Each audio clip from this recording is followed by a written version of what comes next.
Hello and welcome to 7video Behind the Scenes. I'm your host Freya and today is episode Chambo.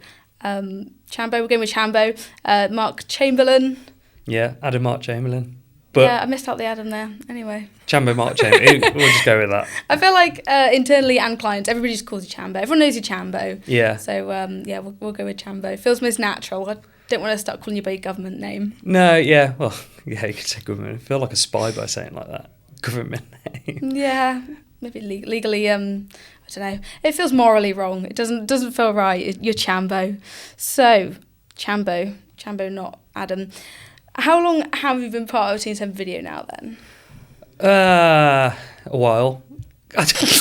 It's been a while. I always get confused. I don't know how many years, but I know Corbett, he's been here like 5 years or something like that. Yeah. Or Isaac's been here 5 years. Now I've been here probably 6 months to a year longer than Isaac. Yeah. And Corbett, I think. So I must have been here like nearly 6 years now. Just over half a decade. Yeah, So you can not put it like that, which all. sounds... Yeah, I said it and then was like, actually, I don't think that's like a gonna LinkedIn help. profile description, that is. It's not like I've not worked somewhere for 5 years. I've done half a decade in experience. I work in marketing. Unfortunately, yeah, that is how my brain is wired. I'm LinkedIn brained. Yeah. It's tragic. But so in your just over half a decade of time at 7 Video, how have things changed in your time here, or your role more specifically? What's changed for you? What's changed for me? I think loads of things have changed. I think like not just for me, but for the company. So when I started, I was almost freelancing for Pete and 7 Video, and it was the back end of COVID really, or it was still around COVID and lockdowns and things like that. And so that just meant there was a lot of restrictions in place, and because it was COVID, I was freelancing partly to help somebody. You can't give someone a job when it's COVID because you just don't know what's going to happen day to day, do you? So it was I was going on shoots and doing a little bit of editing, but everyone was furloughed in the office as well. So it was not just in our industry, but it's just weird for everyone, wasn't it? Yeah. COVID. So at the time when I first started, there was in the film team, I think it was just me, Simon and Amy not here anymore, but yeah, I think there was just the three of us, and then there was Pete and Ben, and then there was Rob and Lewis, and that was like everybody. That was the whole team. Were you in the small office then as well? Yeah, it was in the other office then, so it was just like one long table, and that would just fitted everybody, which is just crazy to think like now we're in this office where we are now, and like two-tiered. The size of it as well. Yeah, I got my own desk. Everyone's got their own desk, or their own space on the desk. Yeah, it's just. You make it sound like you come from a neglected background. We get our own desks now. We get our own desks. It is the little things, isn't it? Having your own space. And I get lunch times. We got lunch times before. We do look after them. Yeah. Sometimes. Yeah, so obviously 7 Video for the last few years. I did want to ask a bit more about your journey in video. I assume you did things before you were at 7 Video involving film production. Yeah, I did a few things. So it was, yeah, it's a different journey to what a lot of people did. I think when I was studying at uni film production, and now I'm thinking way back, but I kind of fell into like a really niche sector of filmmaking and video anyway, because we did a module at uni where it was you just apply for jobs as if you're a freelancer, and you aim high, saying like, oh, I'm going to be a runner on a set and doing things like that, or cameraman and things like that. And you kind of know you're not going to get them because you're still at uni. And then there was one on Indeed, and it said Mother's Help, and it was a videography role, and I was like, oh, I'm just for the course, I'll apply to it because it's I don't know, it's relevant. Yeah. And if I got it and I went through an interview, I thought that just might be quite good for the coursework, so it's part of the module. I did end up getting the role. So I went straight from uni into this really niche, strange role where it's kind of, if I was to describe it, it was like documentary work, but privately. So it was called Mother's Help, I'm trying to summarize it so it's not really long to describe. But basically, there's this lady who was she needed care, so she was a wheelchair user. But to narrow it down, she didn't know how long she had left, kind of, and she had a daughter who was 5 years old or 4 years old when I started, and she could do quite a lot of things herself, but she didn't need regular care, but you can take the funding from care providers or the government care, and you can place it in your own thing. So she stopped pet carers coming into her home to look after her because she didn't really need it, and then took that funding and changed it into her own role, where it was very minimal care. So I was doing like 1 week on, 1 week off. So I was like living in her attic conversion, and then I was filming moments between her and her daughter for a week. So we just like go to the fair, do this in the summer, take her to school, film sports day, and do all these little things. And then you make like little documentary memory videos, so when her daughter gets older, she has all these like memories to remember, which is like... That's a very deep place to start fresh out of uni. Oh, isn't it? Yeah, it was a crazy year. And that was... I went to Leicester Uni, and then obviously now we're in Shropshire. So I didn't stay at that role for too long. I stayed in it for about a year. But yeah, it was very, very heavy. Yeah. It wasn't heavy at the time, but when you look back at yourself, that's a heavy role to take on. Yeah, but I think quite like the hands-on experience getting stuck in. Yeah, no, that's really good. So with the... trying to like, what was your next step from there? Or like, how do you go from something so personal and quite delicate, and obviously what you do is a little bit of everything, being agency? Yeah, I think it was just going from that and then go into knowing that I was moving away and things.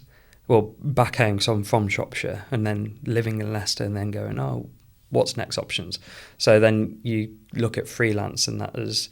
I think a lot of people going into freelance look at weddings, and that's what I was doing it for a while. So I was doing weddings and music videos and dabbling in video, but I was also just working in cafes and just odd jobs.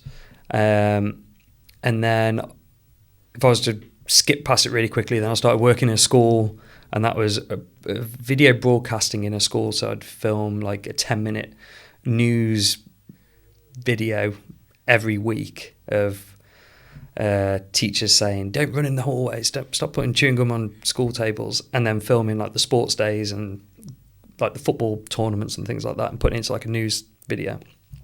And then the kids would watch that every week, and that was like my next proper job in video, really. And then I went back freelance, and then it was more, I wanted to work more as a crew and as a team. So working at that school, I was solo, and there was not a lot of progression in that role, and I wanted to do things that I felt bettered my career. So I kind of wanted to see there was a few people that I started to get to know in the area that also did video, and one of those people that I was talking to was Amy, who used to work here, that used to do weddings and corporate gigs and stuff. And then so I went back freelance, and then it was quite funny actually, because I went freelance and then I was messaging Amy going, oh, you got any weddings come up and I'll be a second shooter? And she's like, I just started my role at 7video. And I was like, cool. So it was, good for you. So that kind of like stopped like my teaming up with Amy for a bit, but then obviously 7video needed help. Worked out in the end. Yeah, so having Amy on the inside kind of got me in there. Yeah, it's always who you know. It's always who you know, yeah. It's always.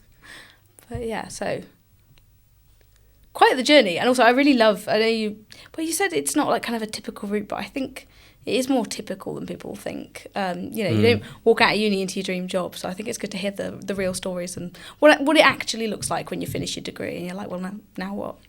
Yeah, live in the lady's attic. Yeah, definitely. Yeah, living in someone's attic and like doing part care, because I think that's like it's a reality check for a lot of people. I think when you look at courses, especially in media, there's so many people doing film and video and things like that, and marketing, and that might be the same from like you doing an apprenticeship and things like that, but you know so many people in the creative field that that's what they want to do, or they thought that's what they wanted to do, and it's almost like a time burner. They're just like doing it to not actually find their place. Yeah, it's like I didn't actually know what I wanted to do, but I thought this would be interesting or fun. Like that's what some people do when they go on the creative courses. Yeah. Do you know what I mean? Never saw that as what they would end up doing.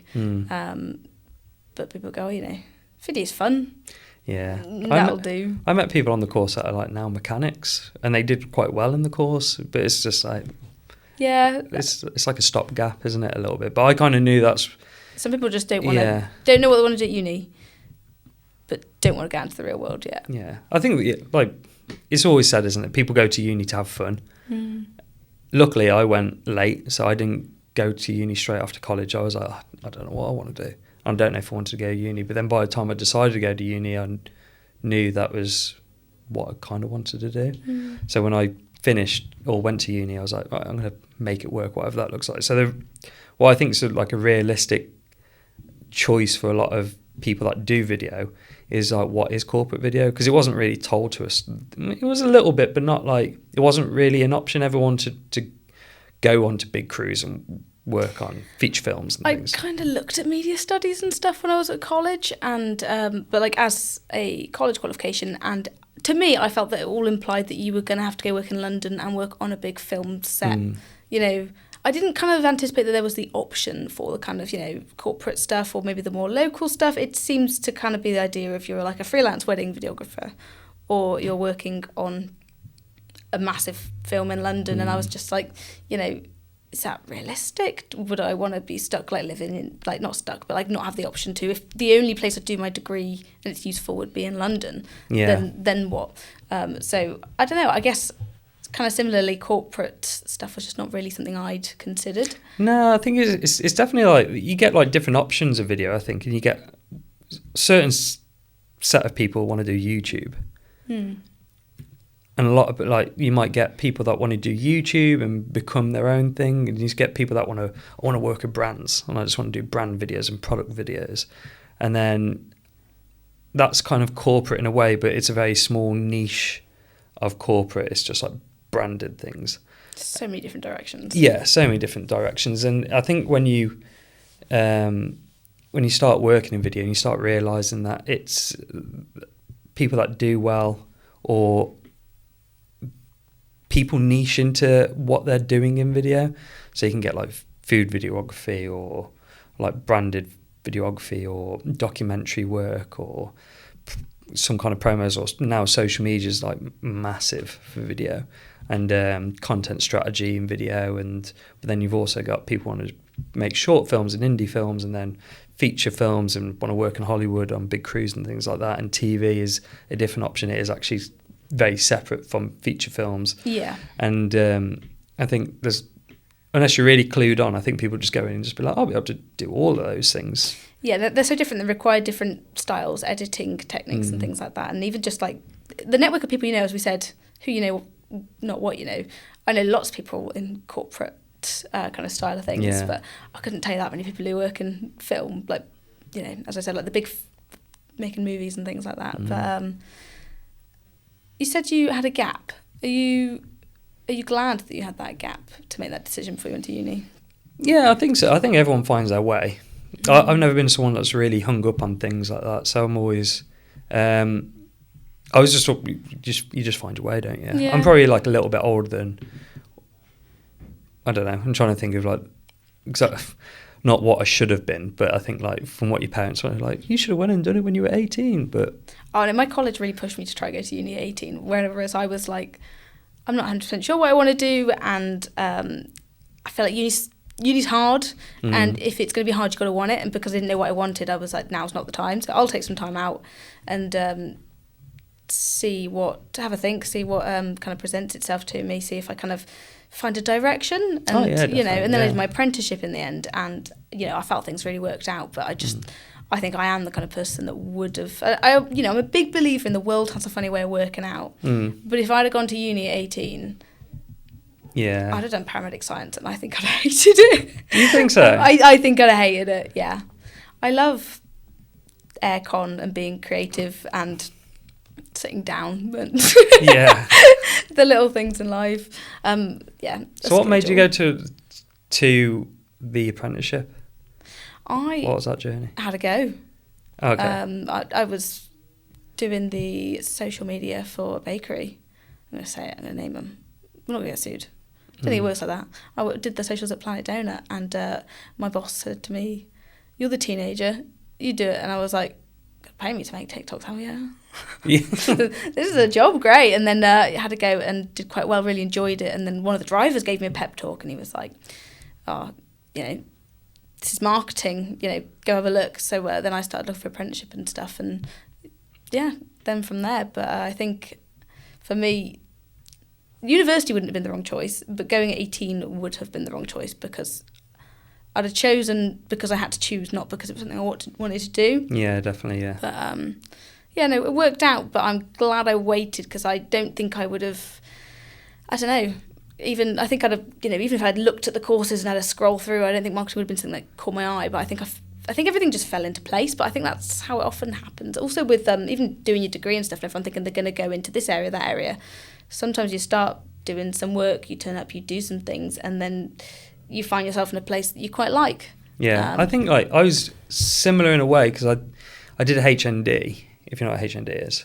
Nope. It's a higher national diploma at a college. So that was creative media studies, and that was before I topped up. So you do a top up to get a proper degree after that. And in the HND, you look at different, because I still didn't know what I wanted to do even when I started a HND, which is basically like your first 2 years of a uni course, but it's like so vague. It was like you do photography, like black room, journalism, writing. So you didn't really specialise. It wasn't specialised, and then but because there were so many little things, I was like, and I did like making little videos, and me and my cousin had a little go at like YouTube and things like that. And I did skate videos and little things like that.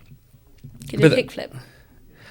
No, I'm actually crap at skateboarding. I can wheel. So you down the road. document me falling off? Well, there's a purpose why I bought one of those longboards rather than a skateboard, because like a longboard is like more of a cruising thing, and I can cruise. Don't ask me to do a kickflip or a jump, it's just not happening. But that's why I think I was like, I'll do the videos. Come on, guys, I'll do videos. But I did do inline skating, which is like just rollerblades. Yeah, me too. I did it for a long time. I can Did rollerblade you? backwards. That's often my two truths and a lie, because everyone Sick. thinks that's fake. So I shouldn't have said any of that. Yeah. Oh, yeah. No one's going to do their homework anyway. But We are. but yeah, no, I love skating and stuff. But yeah, glad that I never filmed that one. Broke my wrist in a half pipe. That was my own fault. On a half pipe, did you drop in or did you just... No, I just went up and I was like, I've never been to a skate park before. I've always done like fast, like flat floor stuff in circles, you know. Oh, yeah. I did roller hockey, but I did it for years, and I was like, I've been rollerblading for years. It's a half pipe. I'll go like get a feel for it. Was that a Literally team? just went up and down and sat. Went in a team, roller hockey? I never did any actual competing. I only kind of joined like in the practice stuff. And okay.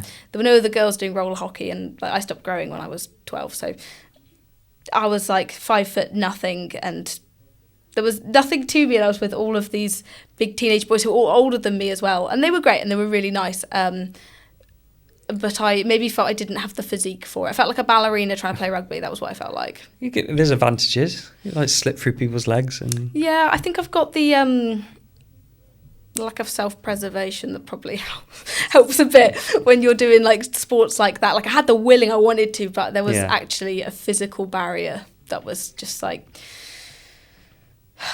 Should have eaten more vegetables, I guess. Maybe I'd have grown for a bit longer. That's how it works. Yeah, something like that. Yeah. But yes, slightly sidetracked. Yeah. But well. you're talking about marketing though. Is it like how like I always think about this now because it's like it's so kind of like paired. It always has been, but it's like now more than ever. It's like really like ingrained in like video strategy. More of an overlap. So I think it used to be you had videographers and you had marketers, and if you were a marketer and you did a video, you'd go find a videographer. And now you've got this kind of middle ground that's like content creators, where you need to have the understanding of the strategy and stuff, and you need to be able to make a video. And it's not quite usually often, I mean, there's different areas and needs, but it's not normally quite to the same level as a videographer, you know, who's gone got qualification and specialised in uni. It's not always the same kind of whole After Effects and specialism. And then maybe it's not always quite so ingrained in the strategy, but to know the algorithms and to know how people consume content more than anything, and to keep up with everything and to not be afraid to have a go. I think that's where like content creator comes in, is that mix of like marketer and videographer. But as you say, they are so much more overlapped now than I think they were. Yeah, because that's one of the things you notice in that half a decade, let's say, of experience is a lot of places, they used to have like comms teams, which was marketers for their in-house marketing, really. Yeah. And their in-house comms. And it's kind of evolved now where it's like they're almost expected to do content creation in-house. It's like, oh, they're doing it on their phones, why can't you do that on your phones? And it's kind of blurs that boundary of like in-house compared to in-house agency, where they pull in videographers and now they're expected to do things. So it's, I think I don't want to say want to do that kind of thing, but if you're willing to have a go, great. But I do think there's a bit of a lack of understanding in marketing. People are like, oh yeah, marketing. Marketing is such an umbrella term. Like under marketing comes like your PR, your journalists, your content creators, and even your social media manager and your content creator in an ideal business who can hire whoever they want are not even the same person. And you've got your blog writers, your copywriters, there is so much newsletters and all of those, and then I've missed half of that there already. And then you've got the SEO, the Google ads and that side that I don't actually have a single clue about. And you say marketing and people assume that you can do all of it, but that's being like, oh yeah, well I work in the hospital. It's like, oh, so you're a surgeon, and it's like, not quite. Or maybe you're a surgeon, they go, oh, you can cover maternity, you work in the hospital. It's like, whoa, like it's just marketing, but marketing covers so much. There are so many different specialisms, but also there's also so much time in the day.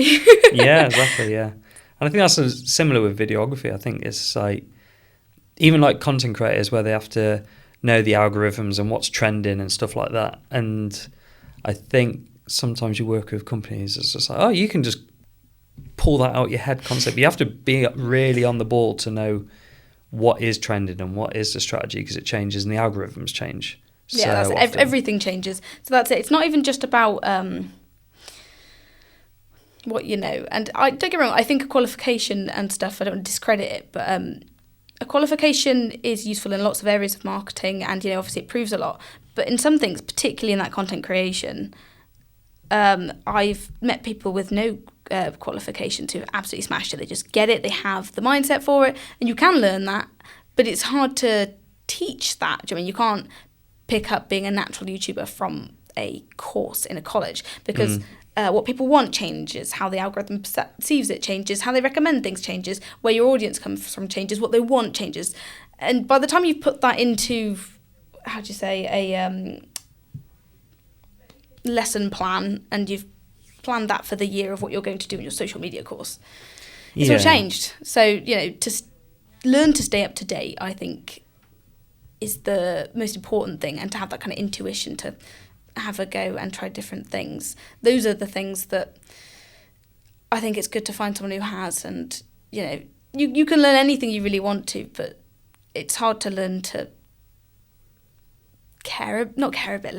be less specific about the details. It's not meant to be perfect. It's meant to be socials, and to be socials, it has to be efficient. If it's not efficient, it's not cost effective. If it's not cost effective, you can't afford socials, and then it goes in this big loop. So you've got to do the best you can and kind of take off that edge of perfectionism, and just kind of accept that realistically it's going to be gone in a couple of months. Yeah, everyone says if it's on the internet, it's forever.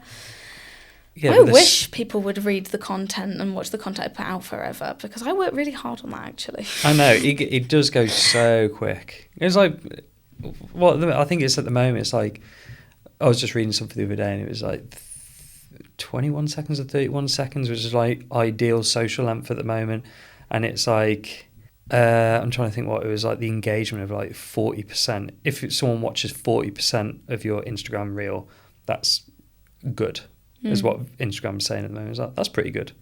It's like when you think of like, say 30 seconds, that's 15 seconds. Someone's watched 15 seconds of your 30 seconds piece of work, and that's pretty good. And you'll be like, geez, okay. Yes, I'm so glad I bothered to do the rest of it for at least 60% of people to probably not watch it. Like, yeah.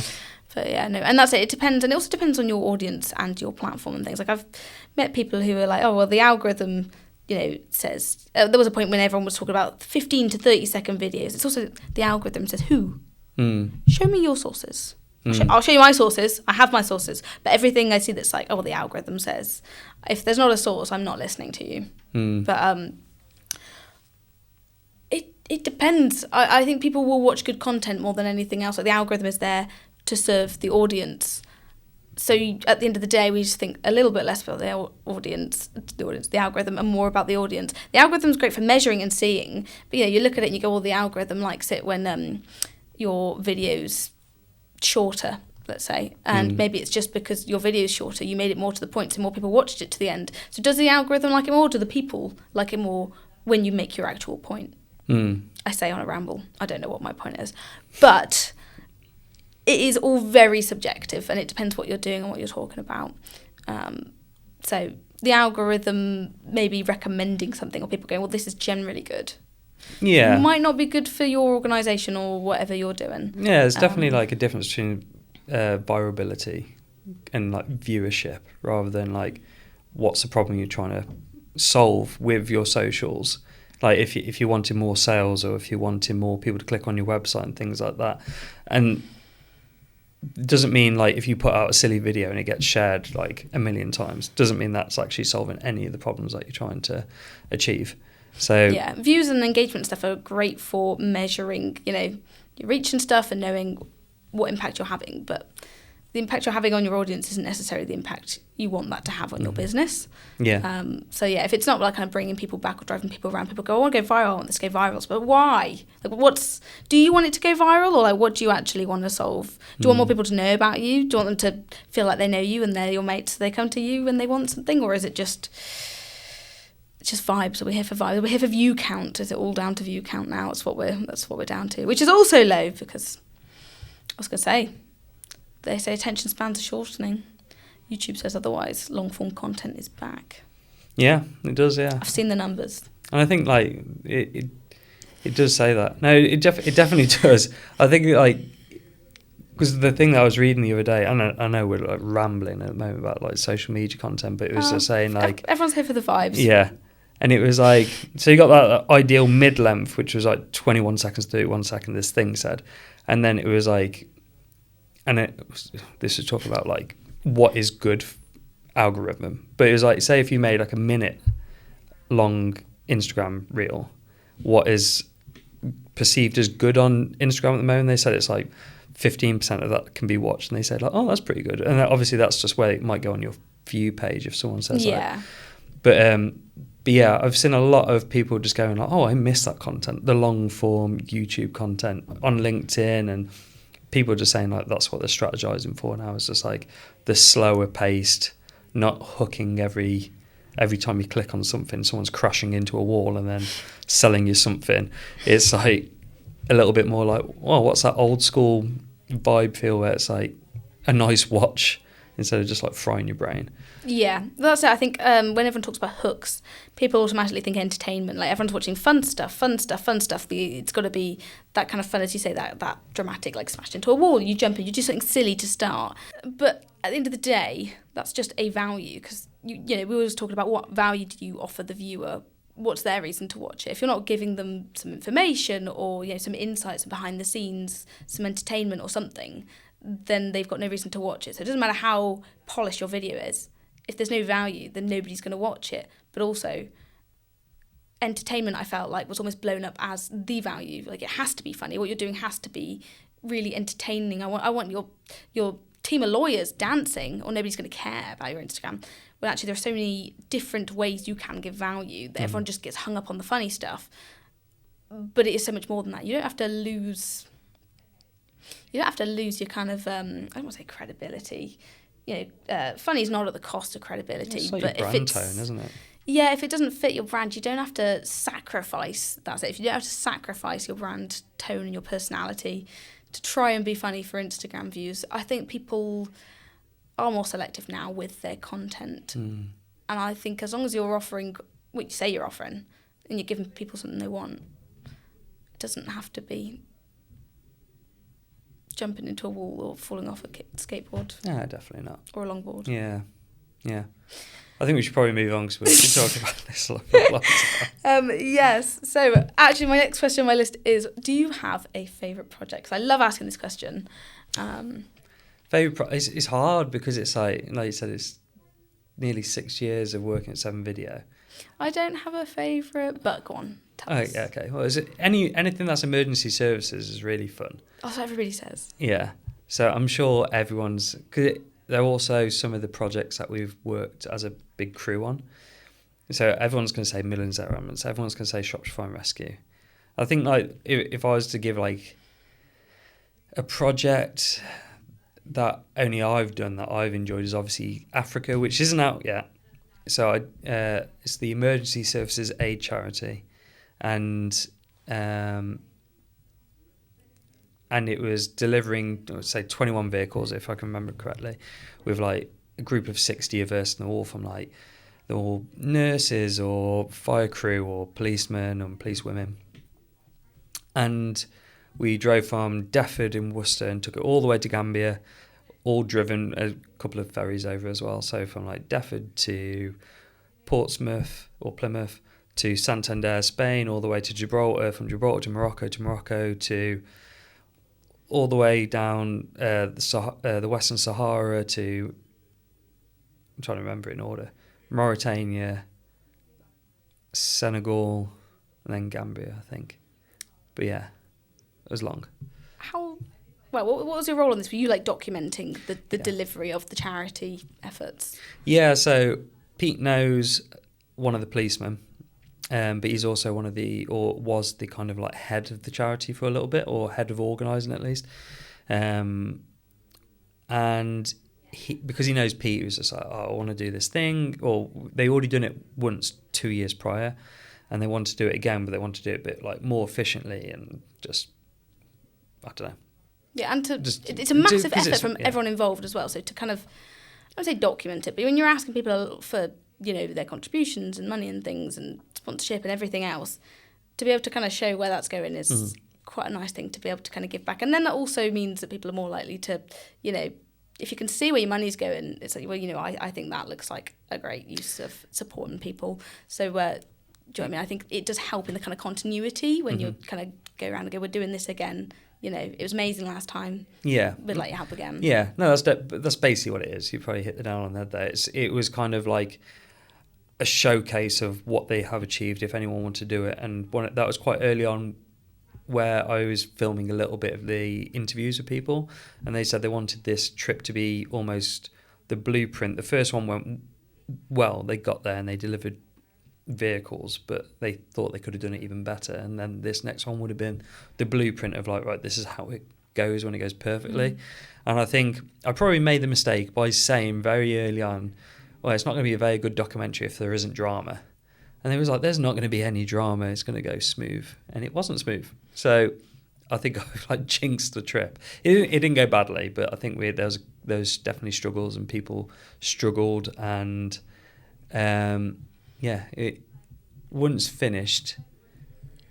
It has been a long time since we started the project, and I think it's when it is finished, I think people will be. I think they'll just show how much of a challenge it was to do a trip like that, and to do something so. It's so out there though. It's not like sending off a parcel with a first aid package in it. It's a massive effort from everybody involved as well. But I am chuckling thinking about the challenges you faced. And so what, Pete signed you up for this? Pete was like, oh yeah, I know a guy. Chambo will do it. Yeah. Yeah. Well, to be fair, I like stuff like that, and I don't mind. If someone asks me, can you do something that you're probably never going to be able to do again? I'll be like, yeah, okay. Yeah. Unless it's to do with heights. That wasn't what you were thinking though when you were I didn't think it was sleeping at the side of the road or whatever went wrong.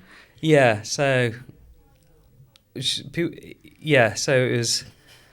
There was so many like little obstacles along the way, but like some of the challenges were like getting to the Moroccan border and the border wouldn't let us cross, and we obviously had a time limit, and people had booked flights to come home and things like that, and some people booked a holiday in Gambia, so when you get to the end and you deliver the vehicles, people were like doing little charity bits and bobs when they got there and having a little holiday. So there's almost like a time limit, and we got to Morocco, and I think they accounted for a little bit of hold up if there was any, but they didn't account for like 4 days, 3 nights stuck at a border, which it looked like a camp kind of thing, like just a roadside camp. It was just 2 lines of vehicles, of ambulances and vehicles and fire trucks, like 2 lines, and people just hanging hammocks between the vehicles and just sleeping rough. Make the most of it. Yeah, just pouring bottles of water on ourselves to shower each other, and it was just, it was an experience. Yeah. But I think, like, from a documentary point of view, I think I had something to do, so I think I wouldn't have struggled as much as other people. I think you could see there was like frictions coming up with people that. Whereas you're like, content, cry into the camera. Yeah, exactly. I think like I had the camera on as much as possible. And I brought a laptop and I was backing up and doing all those things. So I was like quite just away with the fairies, just filming. And there was a lot of people there. Just obviously they didn't have that thing to go to. Yeah. So what am I meant to be doing right now? You did. Your job was still I'm capturing whatever happens. That was for a lot of people. I guess they kind of lost their point. Yeah. Yeah. And you see a lot of things. You see it, and you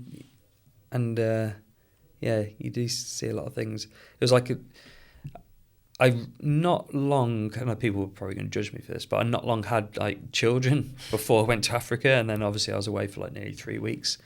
So I was like, you left your children behind. But anyway, apart from that judgment, it was I recently had children. So when we was like in Africa and you're going through Gambia or anywhere in like Africa, and they see fire trucks and things like that, I think it was almost like they knew something was happening. It was exciting. It was exciting. Yeah. And especially when they got to Gambia, I think they kind of told them that we was there to deliver them, and it was like a charity mission. And so you see a lot of children like trying to chase them down the streets and cheering and stuff like that.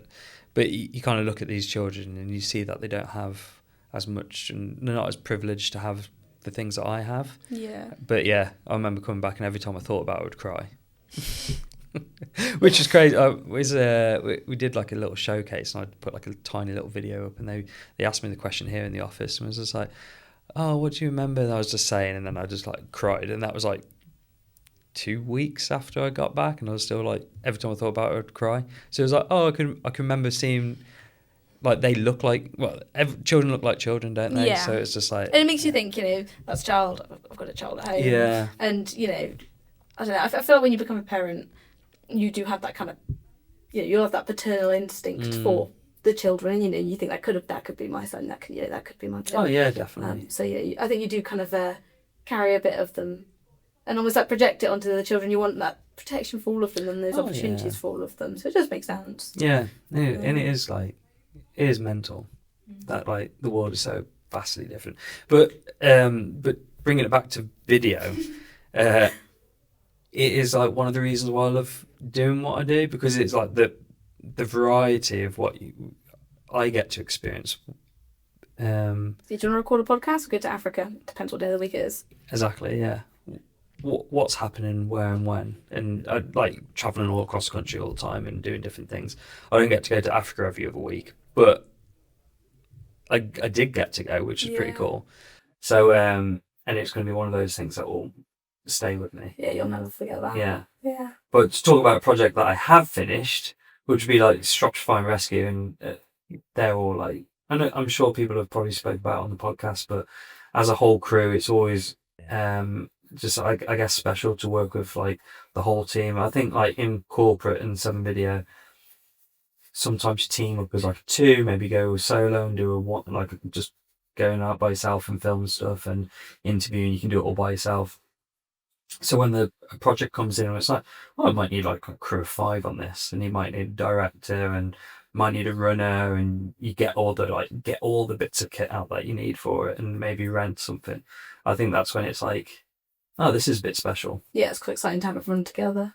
Yeah, and I think like the whole team feels that. I think that's what a lot of people did the education for. Like that's what they wanted to go do. They wanted to work in a crew, and like we were saying earlier, might not be film production, but that's what kind of like aspirations are. I was like, oh, this is what I wanted, just like to work in a team. So I think that's like just tickles your brain for a little bit. Like, nice to come in and edit together and things, and go off and do different projects, be involved in different things. But I guess that is it. Everybody you work with on different little bits here and there, everyone coming together and work on one project. Yeah, and then you share that kind of pride as well.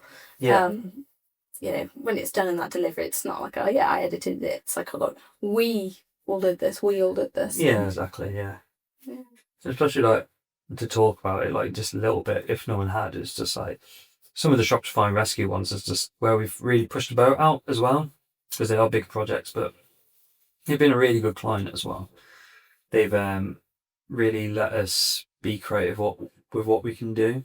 So they let us do POV and pretend we was a firefighter, and I was the cameraman for that job. I did kind of like sign myself up for that because I was in the pre-production talks. You're like, oh yeah, I'll be the fireman. Yeah, like, if you need me to. I'll wear the suit, don't worry, yeah. Your inner child is like, oh my god, I'm a fireman. Yeah, just trying to downplay it. I was like, you wouldn't like this, it's too hot in the suit. You'd hate it. And I'm just loving it. But yeah, no, it was pretty cool to like just experience things and for firefighters to almost teach you how they work. Like, this is how they would do this, this is how they do that. So going into a hothouse, which is like their training room, and we're trying to emulate like a house rescue, or building rescue, and we turned the hothouse in, like, plumed it with smoke. It has changed a little bit since then, because you can't do this apparently. Oh really? Yeah, so they've changed it. So we probably just hit it right on the right time where we could do these things. But it's like carcinogenics and stuff like that. Apparently, you're not even allowed to touch like firefighter uniform if it's been like around smoke and stuff. Oh wow! So it's pretty good that we did do it well. I know it's probably for safety regulations, but that's such a shame. It's probably there's a reason they'll have brought it in, but God, fun's illegal. Fun is illegal. It generally is illegal. The most fun things are illegal. Yeah. So you did mention before your children as well. So I know that's going to be a big part of what you do outside of work. But yeah, when you're not tackling the Moroccan borders and probably also tackling toddlers, what do you do for fun? It's hard to say nowadays, because it is just tackling children. They're little on there. They are little. It's like they're quite close together. I think there's like 16 months between the two of them. So anyone who's had children, having two under 2 years old, is like mental. And that's what it was for a bit. They are a little bit old now, so he's nearly 5 and she turned 3 a while ago. So it has all different challenges every day. It's just like, you do your work day, you go home, it's your second job. But other than that, it's I think like my downtime now is like looking for little charity things to do, because that's like my getaway. And it's just like, oh, can I go do this? It's for charity. And they're like, oh, okay, if it's for charity, yeah, you go do that. I'm like, yes, get some time away. Emma, sorry, don't. I think Emma needs to pick up some charity work too. I know, yeah. Well, could go volunteer at a spa or something. Yeah, I think she's still getting time back off me for Africa. I think it's like, because I was away for that time, she's still like, I'm going out this weekend. But they were so you did go young. to Africa. They're so young as well. Like, I feel like that makes it more. So what I'm saying is, if I were Emma, I would milk it until at least the youngest was 18. Yeah, because you did go to Africa. I'm getting that vibe. I'm definitely getting that vibe. I am a girls' girl. I'm here for the girls. I'm getting that vibe. Yeah, before I get you into any more trouble. Well, thank you very much for your time, and thank you to everybody who's joined us. We will see you in 2 weeks for the next episode.